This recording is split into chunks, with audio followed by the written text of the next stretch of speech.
We're back, Date Nighters. Hi, Andy. Hello, Summer. How are you? Well, I am much better. Fabuloso? And yes, and we've had a couple of weeks off. Yeah, Think we're people have slackers. forgotten about us? We went on vacation. There we go. No, he went on vacation. You were here working. I was working. I just, I tried to do a date night video one night with myself in an empty chair, and it was depressing. So you guys you don't get to see that one. I did send it to Andy though to make him feel bad. She definitely made me feel bad. Fortunately, I was not feeling well, so it really didn't hit me as hard as it could have about my disappointing our Friday night fans. So that's right, but we're back. We are. Right where we left off. Yeah, which is exciting when we think about Daniel. Daniel chapter 2. Daniel chapter 2. We're Yep. into the good stuff now. Chapter 1 is over. No more eunuchs and weird meals and vegans and things. No more practical. No. Now we get into the cray-cray. Right, which is more up your alley. So this should be Up fun. my alley. Right. I like the cray-cray, apparently. That's exactly right. No, I just like prophecy because it's one of the 5 million ways God shows us that he's God. Well, it is, and I love the fact that we've been hit over the head recently with the idea that, man, God's prophecies come exactly true. Oh, right? That's so cool. So when you're reading them for that purpose, right? When you're reading them for the purpose of, hey, let's check out and see how this came about. Did it come about? Was it exactly true? And the cool thing about that is you get to go to history, and so you can actually go outside of the Bible, read some of the ancient historians, right?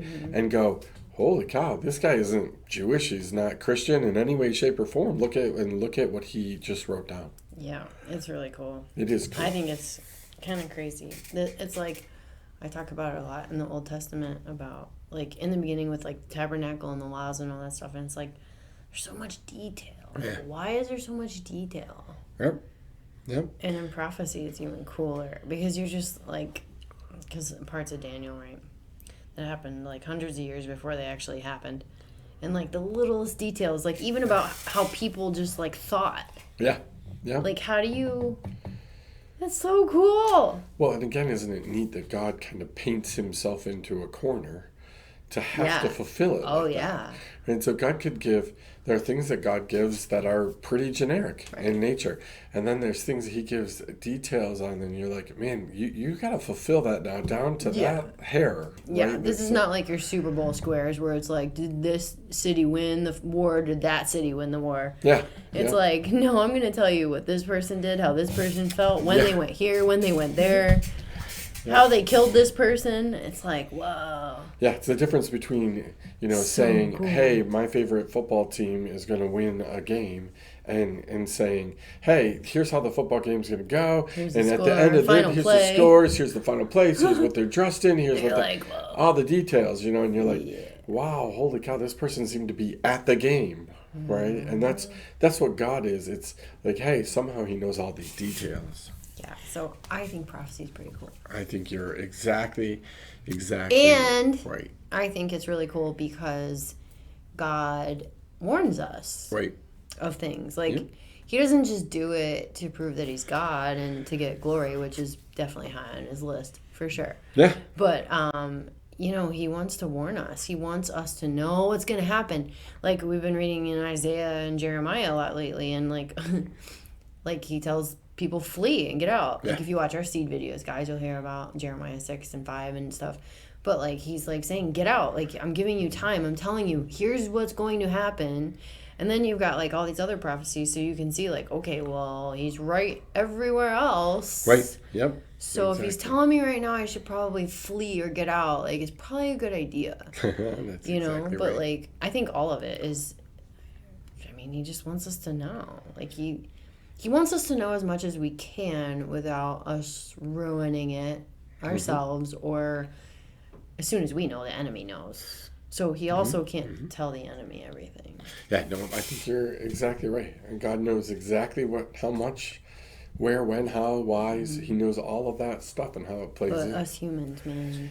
Yeah, it drives us crazy, right? Especially if we knew something big. Right. Well, man, what do we tell everybody? We want or at least our favoriteest person. Yeah. That's exactly right. Who then might tell everyone. Yeah. Maybe it wouldn't be us. No. Should we read Daniel 2 a little bit? Yeah, let's read some Daniel chapter 2. See what happens? Yes. All right, guys. Daniel 2. And in the 2nd year of the reign of Nebuchadnezzar dreamed dreams. That's a lot of double words there. Yippers. Wherewith his spirit was troubled, and his sleep brake from him. Then the king commanded to call the magicians, and the astrologers, and the sorcerers, and the Chaldeans, for to show the king his dreams. So they came and stood before the king. And the king said unto them, I have dreamed a dream, and my spirit was troubled to know the dream. Then spake the Chaldeans to the king in Syriac, O king, live forever. Tell thy servants the dream, and we will show the interpretation. The king answered and said to the Chaldeans, the thing is gone from me. If you will not make known unto me the dream with the interpretation thereof, you shall be cut in pieces, and your houses shall be made a dunghill. Well. Yeah. No pressure. But if you show the dream and the interpretation thereof, you shall receive of me gifts and rewards and great honor. Therefore, show me the dream and the interpretation thereof. They answered again and said, let the king tell his servants the dream, and we will show the interpretation of it. They're not getting it, are they? Nope. Yeah. The king answered and said, I know of certainty that you would gain the time, because you see the thing is gone from me. But if you will not make known unto me the dream, there is but one decree for you. For you have prepared lying and corrupt words to speak before me, till the time be changed. Therefore, tell me the dream, and I shall know that you can show me the interpretation. So once again, prove it. Yep. So the Chaldeans answered before the king and said, there is not a man upon the earth that can show the king's matter. Therefore, there is no king, lord, nor ruler that asks such things at any magician or astrologer or Chaldean. And it is a rare thing that the king requires. And there is none other that can show it before the king, except the gods, whose dwelling is not with flesh. For this cause the king was angry and very furious, and commanded to destroy all the wise men of Babylon. And the decree went forth that the wise men should be slain. And they sought Daniel and his fellows to be slain.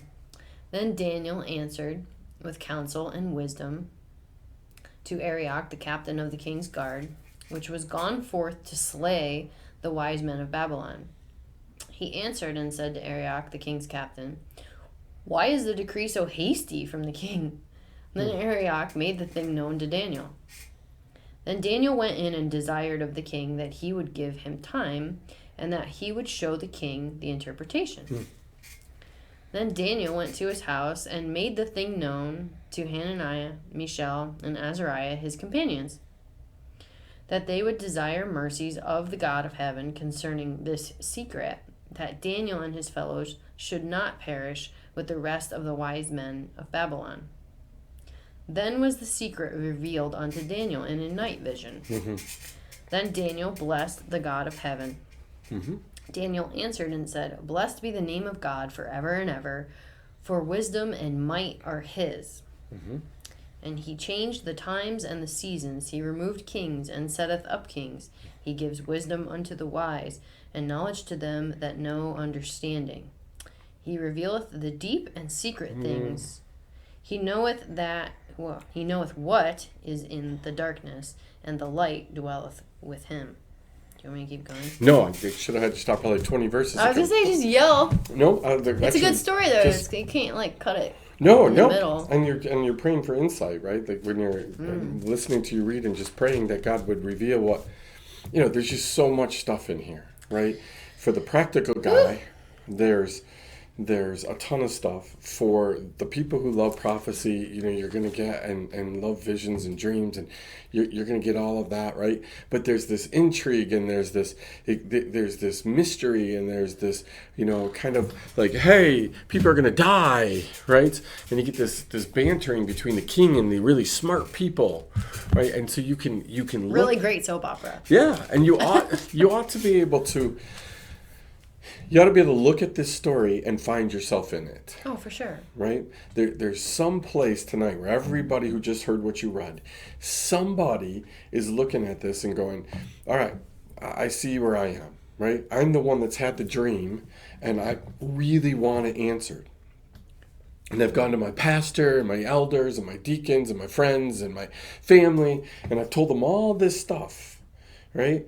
And they can't tell me what it means, right? And we've seen that recently. Lots of people having dreams, lots of people having visions, and they're telling each other, and they're looking and saying, like, what is this about? And some of them are a little bit different from this one and this one and this one, and you're looking at this whole thing and saying, wow, what does all of this mean? Well, I get what Nebuchadnezzar said about, I'm not telling you the dream.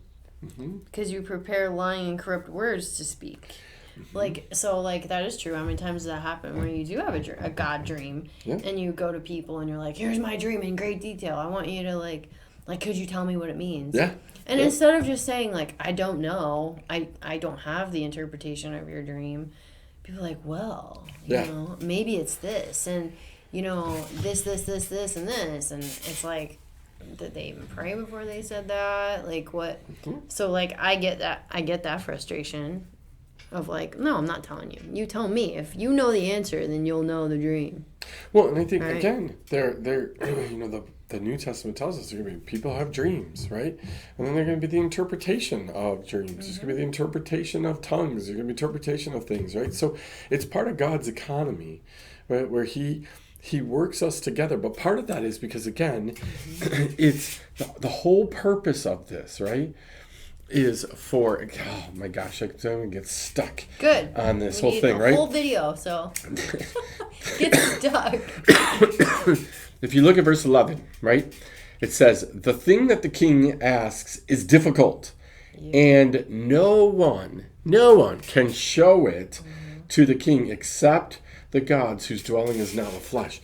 There's always this recognition where when God's up to something, that somebody, whether it's the king himself or it's people underneath him, in this case it's the people underneath him, the really smart people, but somebody's always saying nobody else can do this.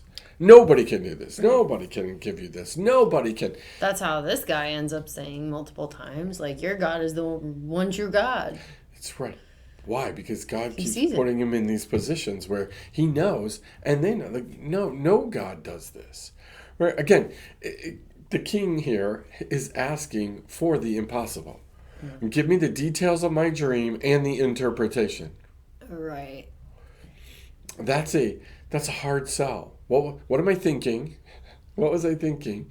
And then interpret what I was thinking. But they're right. The enemy, who they're working for, if they're sorcerers and magicians and astrologers, right? That's who their God is. The enemy. He can't read your mind. He cannot. So Satan could do all the tricks and all the little, replications of all the plagues in Egypt and all that, but he can't read your mind. Yeah, what a great reminder that is right there, right? That, again, our God stands out from other gods in that he does not need an in-between. Right? Always, for the lowercase g gods, there's somebody standing in the way in between me and that God, right? And they're interpreting. All the priests, all the priestesses, all the people, the religious, they're always interpreting, right? It's one of the things that I think Jesus was super frustrated with when he came, was that he was looking at the fact that really his religious leaders at that time had changed the big G God into a little g God. People didn't have access to the big G God. They had to keep going through men. They had to keep getting the interpretation. They had to keep getting the translation from men, right? Of, hey, no, this is what this means. But again, God didn't say that from the beginning. What God told the people was, you all read this. You all say write it this. on your children's forehead with a cricket. Exactly. Mark will love that. Right? It's a Chasing the Wind video you'll have to watch, everyone. That's right. We need to start twining these together, so in We such a do. way that people could get like a prize. You know, if they get all the different words. Oh yeah, find the nugget in the other video. Right. From a different video. Find how it works, right? But it was never meant to be. I got in the way. It was never. Hey, Summer, I'm your pastor, so you got to come to me and you got to ask me what God thinks about this. It was always meant to be. You can go to God. You have access to God. It's the people who decided they didn't want that. They put men in between. Yeah. No, I'm just thinking of all the different processes. Like, okay, well, like certain people had to do, to do sacrifices a certain way. That was a process. Mm-hmm. And then there were prophets. But yeah, there was no go to this priest and confess your sins and to do that on your own. No, what you're saying here, what you're saying is relevant, right? If these men had been given the dream, they could have came up with any interpretation they wanted. Sure. And that's what the king knew. The king's like, if I give you the dream, you're going to just say whatever you want to say. So how does he know what's true? That's exactly. So I get exactly why he said that. And so sometimes I think it's funny because I get frustrated when I'm waiting for God to speak or move or do something, right? And sometimes I so badly want somebody to, affirm, to interpret, to tell me something, to give me a nugget. What's this mean? What's this mean? What does this mean? But God knows that stuff still happens today. God knows that I can go to somebody, give them my dream, and they're going to just come up with a plausible explanation, right? For why... what this is about, why hey, this is probably what this means. We were talking about this earlier today with Mark. I was challenging him in counterculture of what happens when God says, no, it's going to be different, right? Because if I'm always interpreting your stuff, my stuff, other people's stuff, based on what I know about God and how I've seen God work and what I know, then you're going to have a problem because you're not open, right, for the outside the box stuff. You're just going to give interpretations to people of what you feel comfortable, what you know. Well, is that God's way of protecting us from pride? Yeah, exactly. Because we think we just know him so well. Mm-hmm. When again, we'll say what he's going to do. We pride ourselves on knowing God so well that we know how he works. Right? I mean, as pastors, you and I, we sit around and we talk to people, and we get to do this stuff, right? Where we look at our experience, we know our knowledge, no, this is what God does. This is what God does. At Lakeview, I've been on this little kick about God using the improbable and the impossible, right? And the reason that for us to remind each other of that is stay out of that rut, that this is the way that God always works. Because sometimes you're asking for, you're praying for, right, an answer, and God's like, it's over here. And you're like, but I can't look over there. Right. I can't. He's like, no, I put it over there because you said you won't look over there. Yeah, I think sometimes, it's we're told always, we need savings accounts for rainy days, type of thing. You can't touch what's in there, and, because, you want to make sure. And sometimes, we're begging God to give us the resources for something, and God's like, it's there, it's in the account. I'm big enough to replenish the account. Right? But you've been told, no, you can't touch this because this is for a rainy day. Well, here's the rainy day. What if God says this is the rainy day moment? Right, so we're so smart as humans. We are, but we just keep putting God in a box and demanding that he works this way, right? And God keeps wanting to get out of the box, and he finds unique ways, right, to do that which everybody else is saying is impossible. You just tied in a third show in the first however many minutes. Really Counterculture, Chasing the Wind, and new show they don't even know about yet, Outside of the Box. There you go. About how we put God in a box, and you didn't even know that because you weren't even here when we started it. I wasn't even here for the first episode of Outside of the Box. It must be. This is just a long big commercial for all of our shows. That's right. We sit down and we write out like, hey, here's how we're going to tie everything We're in just together. gonna plug all our shows tonight. Or we simply Or maybe God's plugging our shows tonight. simply God just Maybe God waits. wants you to watch all those shows. It would behoove us to pay attention to whatever God is doing, right? Shit, yeah, it would. That's what he says. Pay attention. I like verse 12, right? There's tons of stuff in the first section. It's just this. The first 11 verses are this go around between the king Here's what I'm gonna do, the Chaldeans, right? Here we go. Like you guys are going to tell me this. I'm going to tell you this, right? But notice that God allows this to really ramp up, right? Mm-hmm. To a point where he says, because of this, king was angry, furious, and commanded that all the wise men of Babylon be destroyed. Right? Now, again, we don't think that God would allow this. We don't think that God works like this. But it's like, that's dumb too, because then he's got no more wise men left. Mm-hmm. But God allows this king to get to angry to a place where he overreacts, right? He's going to destroy everybody. Now, it's at this moment that I think, okay, this is the wrath of God finally coming out on all these anti-godly people. Well, witches. That's exactly right. So this makes sense. This is what God does. He judges, right? These guys are all going to get this, right? They're going to get what they have coming to them, right? They've misrepresented the God of the universe. They've followed other gods. They've done all these things, right? So we look at this and say, this is just simply a wrath of God thing. Right? The king is going to dole out God's wrath. And God's used kings to do that before. Right? So What's funny about this whole thing is you have this group of really, really smart men that are trying to deal with this whole thing. And then you go on with the story, right? It says, so the decree went out, the wise men were about to be killed, and they sought Daniel and his companions to kill them. Then Daniel replied with prudence and discretion, right, to the captain of the king's guard who had gone out to kill the wise men of Babylon. He declared to the king's captain, why is this decree so urgent?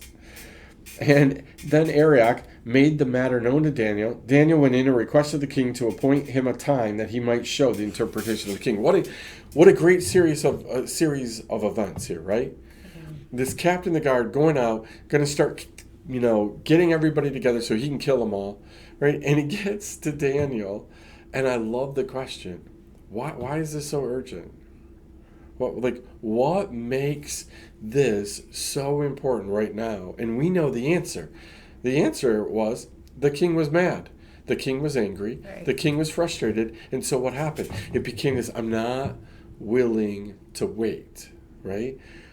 I think sometimes God looks at us. But he's giving up the answer to not wait. Right. So that it's kind of funny that we do that to ourselves when we get angry about waiting. Oh, because we'll say, you know what, I don't even want it anymore. Yep. Well, and we get so angry about Forget it. We give it up. I'm blowing it up just because I want to control it that bad. Right.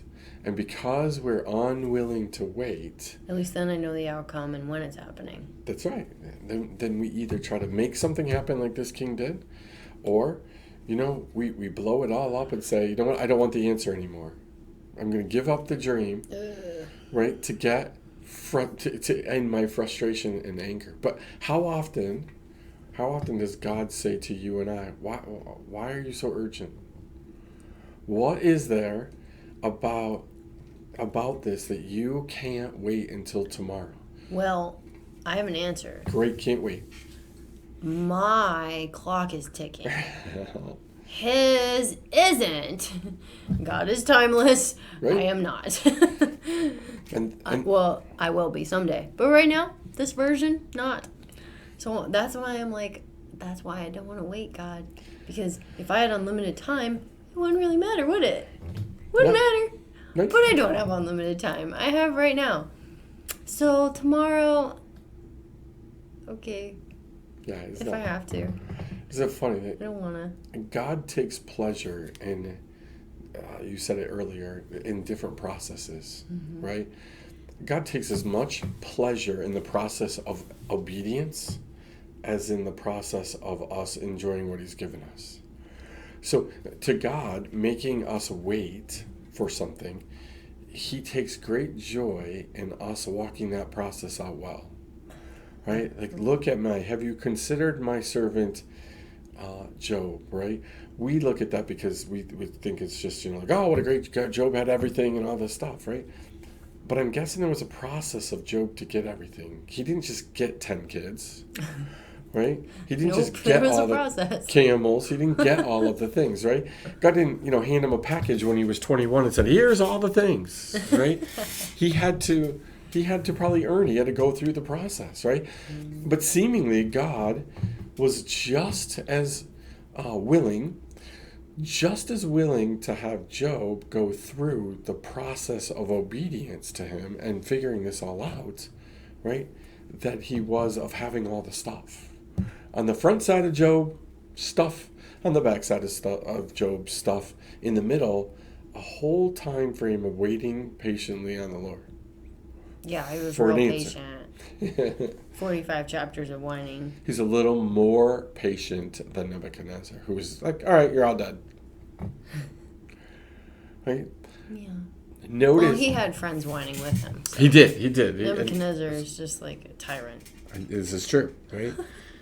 I love Daniel. Not only does he ask, like, why is this so urgent, but then he sets up a time that he might show the interpretations to the king, right? Yeah, he's pretty confident. Yeah, and this goes against our Christianity, right? Like we believe that we should put God to the test, just not this kind of a test, right? We're not taught, hey, like, set a day, set a time, and like, this is what needs to be done, right? By this time. Tell God to be there. Right. Like, we're like, oh, we don't want God. We don't want to be disappointed, right? It's what happens when people, I love it when people really feel like God has given them a house or, something that tangible, that has a process. And they start through the process and they realize, like, we don't have the resources. Like, we can't make this down payment. We can't do this. We can't be this. We can't. But the date is set. By September 21st, you need this. By this time, you need this, right? And we're not putting God to the test, right? We're saying, from the standpoint of, hey, God, put up or shut up. What we're saying is, hey, we really believe in what we heard. Mm-hmm. And I think that for us, that's a hard concept right there. Do you really, really believe in what you heard? Do you really believe you heard, thus saith the Lord, that you heard from the mouth of God? Do you really believe that? And most of the time we act as if, oh, yeah, we heard it. But just in case we didn't. And Daniel sets up a time, right? He sets up a time and says, hey, on this day, I'll give this to you. Well, yeah. And then he has his dream. Or whatever it is. What is a dream? Night vision. Mm-hmm. Yep. That night, right? That's exactly right. He goes back, talks to the boys. Uh-huh. What they would desire mercies of God of heaven concerning this secret, that they would not perish with the rest of the wise men.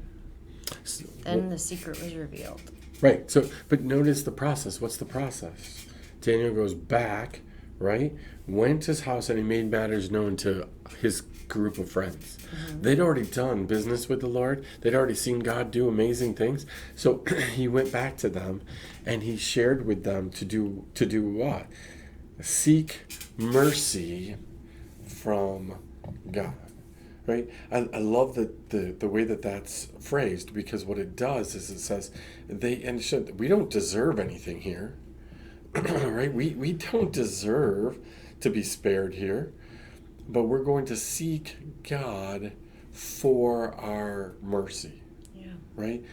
How important is that when we are seeking things from God, that we're doing it from that standpoint? Lord, I want this job, right? I want this relationship. I want this position. I want this thing. Not because I deserve it, though. I want it because you are a merciful God, and you've watched me, you've seen me, you've seen the struggle, right? You know, and I don't want to end up being just another casualty, right? I want to throw myself at your mercy and have you lift me up. It's a totally different philosophy. Definitely had that prayer. Yep. Like, God, I know I don't deserve any of this, but please. Yeah. Can I please? Yep. I know I suck. I'm sorry. I'm trying. Mm-hmm. But please. Yeah, that's it. That's all he wants, though. Like, that's all he wants. He wants you to know. Like, he doesn't want you to have pride and be like, I deserve this. Give me what I want. Yeah. Yep. You know, he wants you to do this. He wants you to say you believe, then ask him for mercy and say, all right, God, like, I need you to show up because I do believe and I just need you to. Right. You know, that's all he wants. This is pretty simple. Yeah. Well, and again, Daniel put himself in a place where ultimately, whose name is on the line here? It's God's. Mm. Right? They've already declared no other God, no God, no God, no God, no God can do this, right? Or only the gods can do this, right? No man can do this. And so Daniel just believes in his God. Right? Do we believe that strongly in our God? Do we believe that our God is going to show up when we say, listen, they've said nobody can do this. They've said no, there's no way out from this. Right? And yet we believe that our God can do this, right? We've seen this thousands of times with natural disasters of all kinds of different things, but we live in the snow belt. Frequently in the winter, they're forecasting just a terrible, terrible storm, right? A storm that's going to take down power lines. It's going to cause tons of damage and possibly death because of what it's doing, right? And they're forecasting, and people hit their knees and beg God for mercy. And we wake up in the morning and we find that we got a couple inches instead of a couple feet, or we got nothing. Right. Right? We watched God do this, right? Where they've said this storm is going to destroy. And yet somehow God breathes life into an area and says, no, let's send this out over the lake. Or let's do this, right? The difference is in what's here, right? As we wrap this whole thing up, right? The difference is in the reaction. When the meteorologists, see that the storm didn't come, they don't stand up the next morning and say, praise God that he did this for us, right? Mm-hmm. It's, then they try to explain it away, like, oh, this happened, and this happened, and then it made.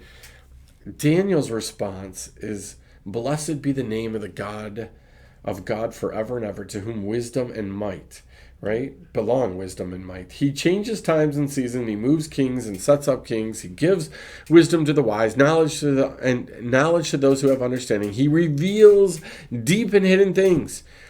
He knows what is in the darkness, and the light dwells within him, right, with him.